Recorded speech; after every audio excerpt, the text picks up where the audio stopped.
Greetings, dear subscribers and casual listeners of my channel. As often happens when adapting source material from books to the screen, many details get lost. The Dursleys were no exception, and some aspects related to them didn't make it into the films. Let's take a look at some of these moments. Enjoy watching. Number 1. Physical abuse. While the Dursleys were undoubtedly cruel to Harry, in the films they only used psychological pressure. In the books, however, things were much more serious. Harry had learned to dodge their blows and always tried to stay at arm's length from Vernon to avoid being hit. This moment clearly illustrates how miserable Harry's childhood was and makes it even more obvious why he was so eager to go to Hogwarts and why he dreaded returning to the Dursleys during the holidays. Number 2. They cared for Harry only for their own protection. When Dumbledore left Harry on the Dursleys' doorstep, he also left a letter explaining everything that had happened to Lily and James. He explained that Lily's sacrifice would not only protect Harry, but also those he lived with, as long as he shared a home with a maternal relative. Even though Petunia didn't understand the complexities of magic, she knew that the forces that had killed her sister could also threaten her family. She agreed to take in her nephew not out of love for her sister, but purely to ensure her own family's protection. Number 3. They didn't feed Harry for 3 days. In the film version of The Chamber of Secrets, Harry was punished by being locked in his room with bars placed on the window. He only managed to escape thanks to Ron and the Weasley twins. The book version was even darker.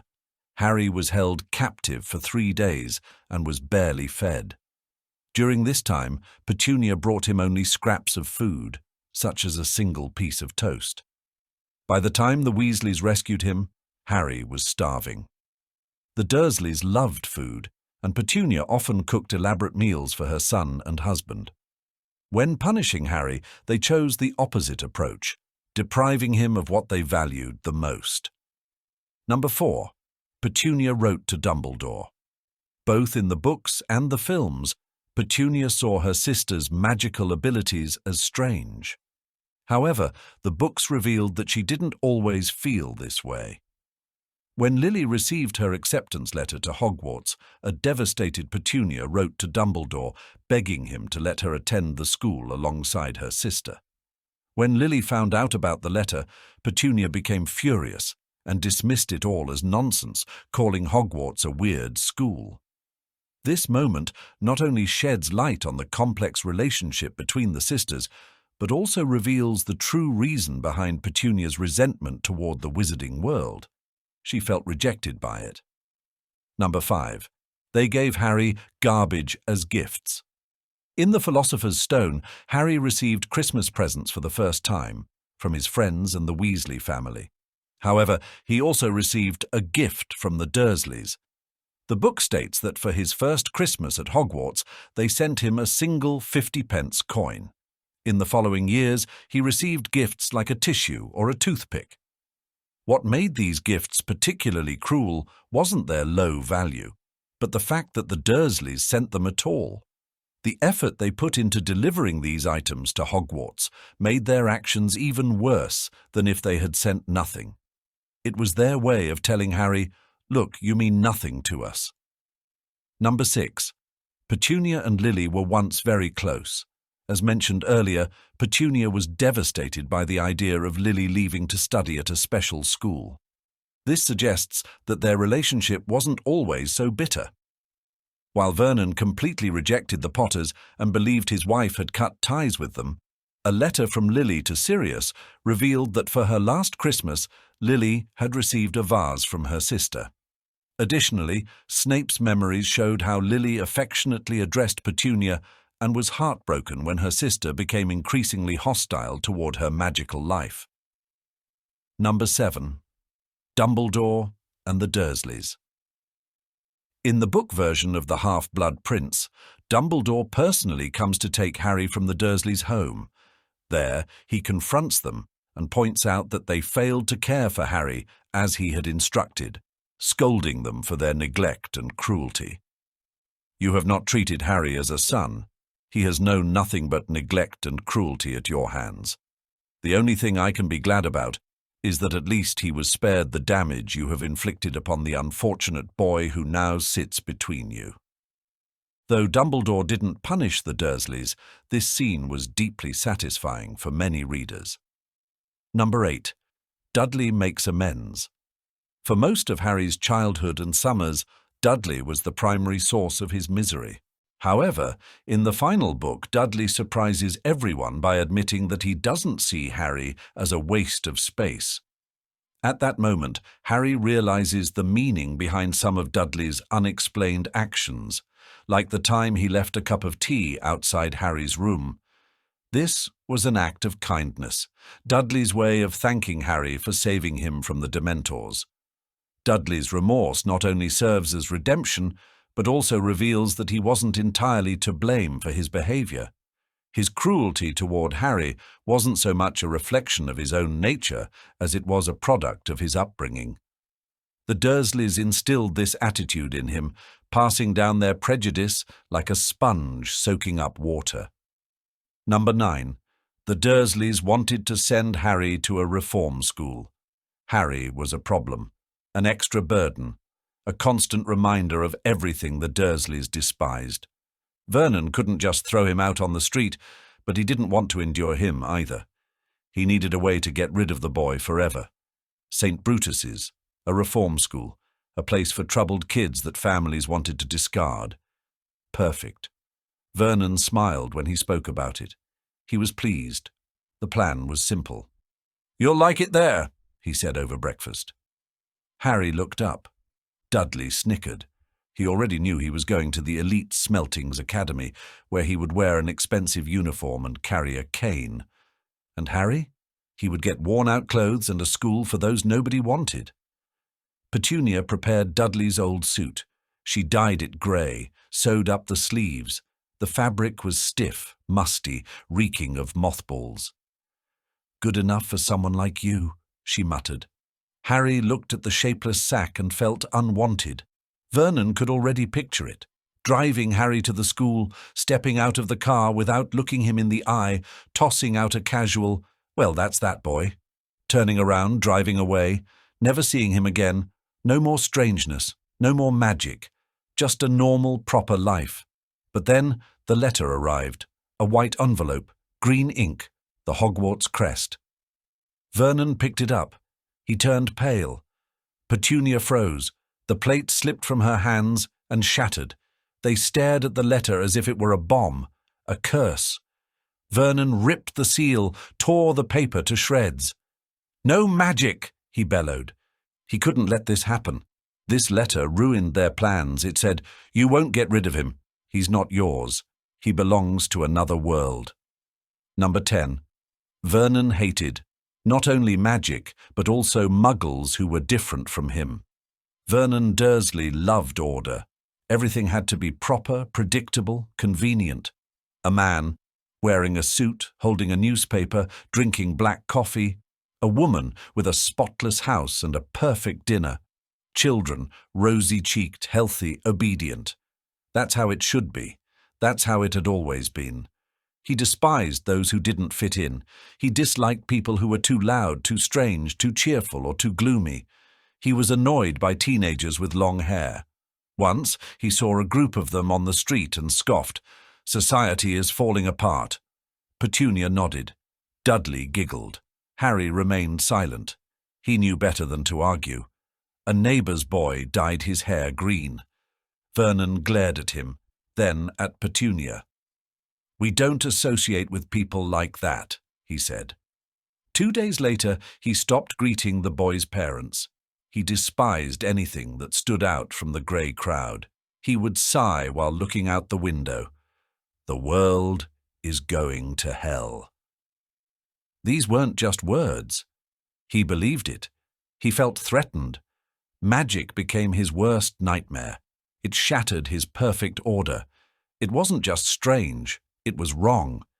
He could board up the mailbox, lock Harry in the cupboard, tear up letters. But magic wouldn't disappear. "These people think they can do whatever they want," he hissed one day. Harry understood. He wasn't just talking about wizards. Number 11. Vernon hated not only wizards, but anything unusual. Vernon Dursley despised oddities. He liked everything to be logical, understandable, and familiar. He worked for a company that made drills, simple, reliable, without any nonsense. He was proud of that. Drills were real, tangible. There was no magic in them. He had no patience for conversations about anything he didn't understand. If someone brought up astrology, mysticism, or anything outside his world, he would frown, look away, or abruptly change the subject. Utter rubbish, he would snap. Appearances had to be proper too. If a man had long hair, Vernon found it irritating. If a woman dressed too brightly, he curled his lip in disdain. If someone was too expressive, he sighed, "The world is falling apart." He didn't understand people who weren't like him. Once, a man wearing a hat with a feather walked into the shop where Vernon bought his newspaper. Vernon stared at him as if he were insane. He grumbled about it all day, ranting about how people no longer knew how to dress properly. She didn't argue. In some ways, she even agreed. "The world is changing," she murmured. Vernon snorted. He didn't want the world to change. Magic, to him, was the ultimate threat. It wasn't just odd, it was absurd, useless, unnatural.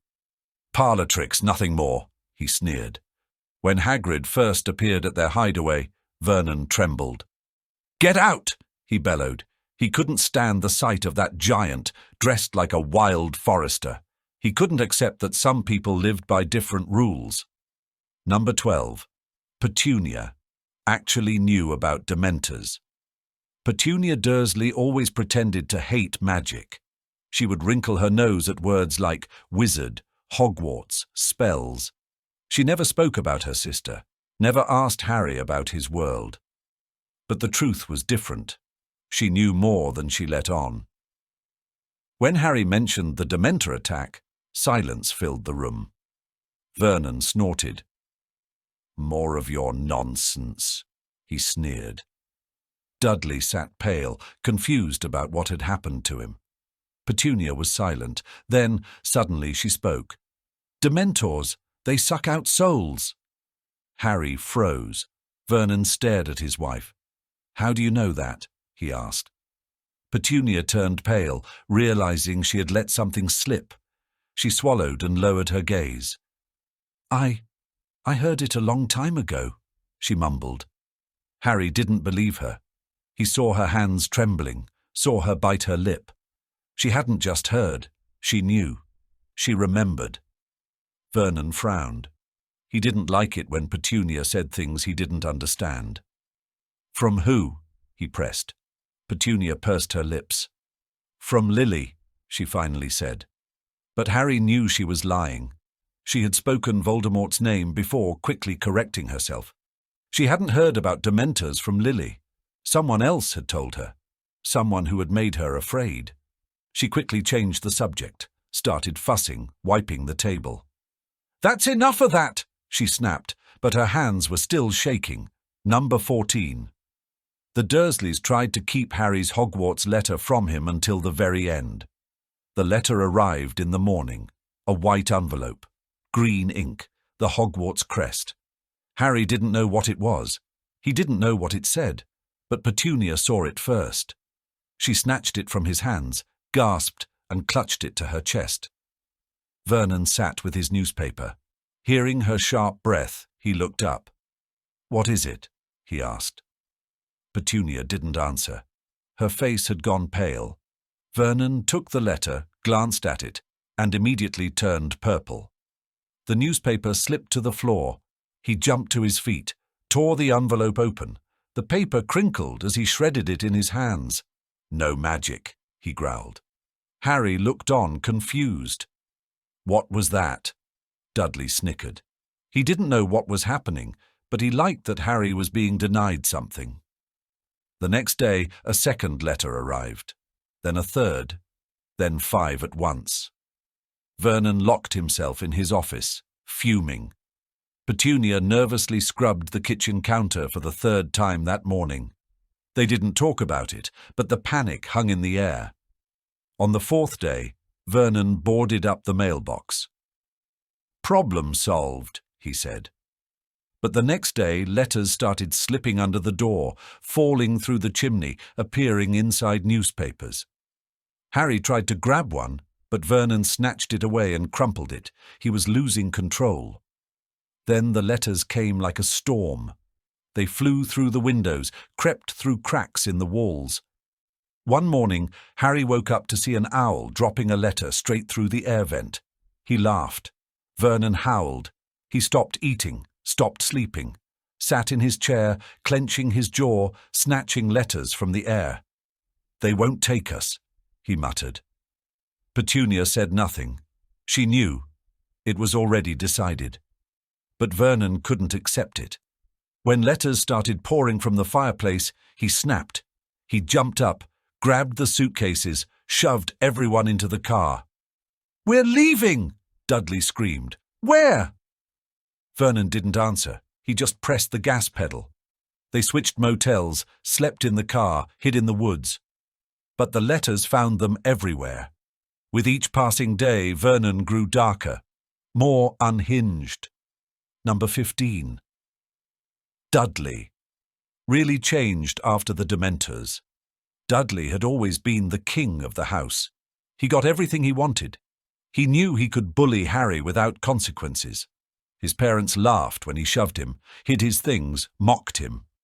"It's just a joke," he would say. Harry never laughed. But then the Dementors came. That evening had started like any other.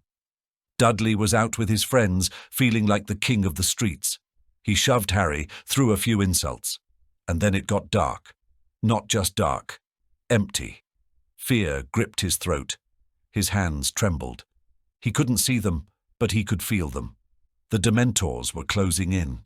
He was sure he was about to die. Something cold, something terrifying swept through him, sucking out all his strength. He remembered every bad thing he had done, every time he laughed at the weak, every time he hit someone who couldn't fight back, every word that had hurt.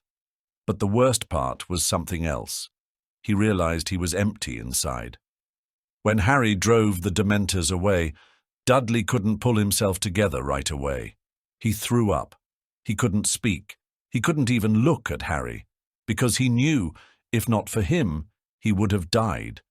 After that, he changed. He never touched Harry again, never mocked him. He didn't become kind, didn't turn into a completely different person overnight. But he understood that the world was bigger than his house, his parents, his narrow ideas of right and wrong. When they said goodbye, he didn't say much, just quietly mumbled, "I don't think you're a waste of space." Harry was surprised. Dudley blushed and turned away. Later, Harry found a cup of tea outside his room. It was small, awkward, but it meant everything. Dudley was no longer the person he used to be. Number 16. Vernon was afraid that Harry would turn his family into frogs. Vernon Dursley hated magic, but more than anything, he feared it. He didn't need proof. He didn't need explanations. He was certain that the moment Harry so much as waved a wand, it would be over.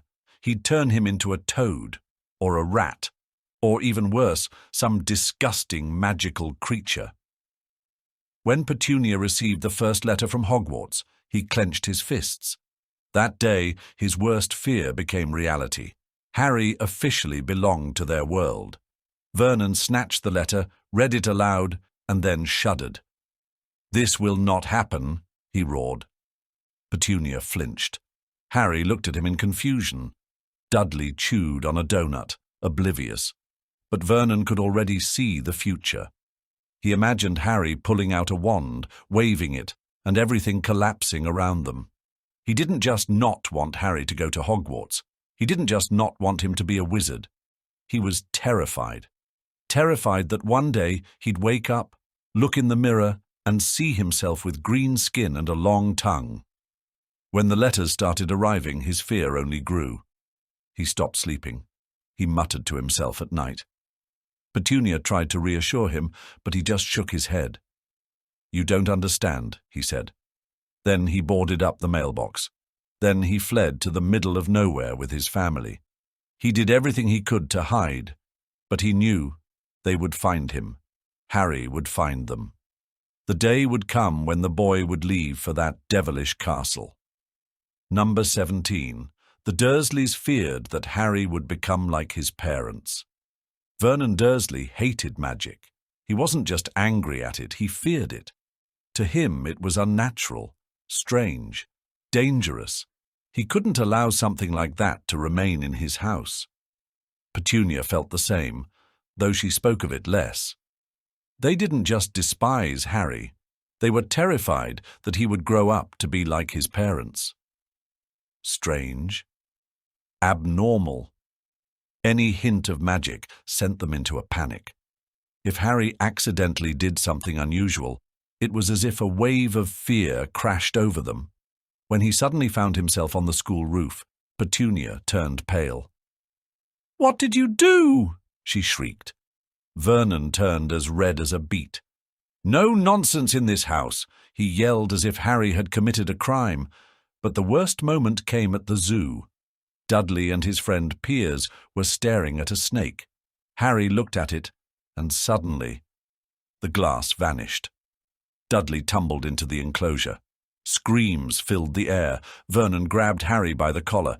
You did that on purpose?" He shook him, not letting him speak. There was no anger in his eyes, only fear. The punishment was harsh. The cupboard, days in the dark, cold porridge, a stale piece of toast. "We'll beat this nonsense out of you," Vernon said before slamming the door shut. He truly believed it was possible. But he wasn't just afraid of magic. He was afraid that Harry would become free, independent, that he wouldn't be like their Dudley, obedient, dependent. He feared that the boy would grow up to be smart, strong, that one day he'd laugh at him, just like James Potter once had. So when the Hogwarts letter arrived, Vernon nearly choked. No letters. He tore them up, locked the mailbox, fled with his family to an abandoned house. Anything to keep Harry from learning the truth. Anything to keep him under their control. That's all. Thank you for watching. I hope this means you found it interesting. If so, don't forget to leave a like, share your thoughts in the comments, and subscribe to the channel.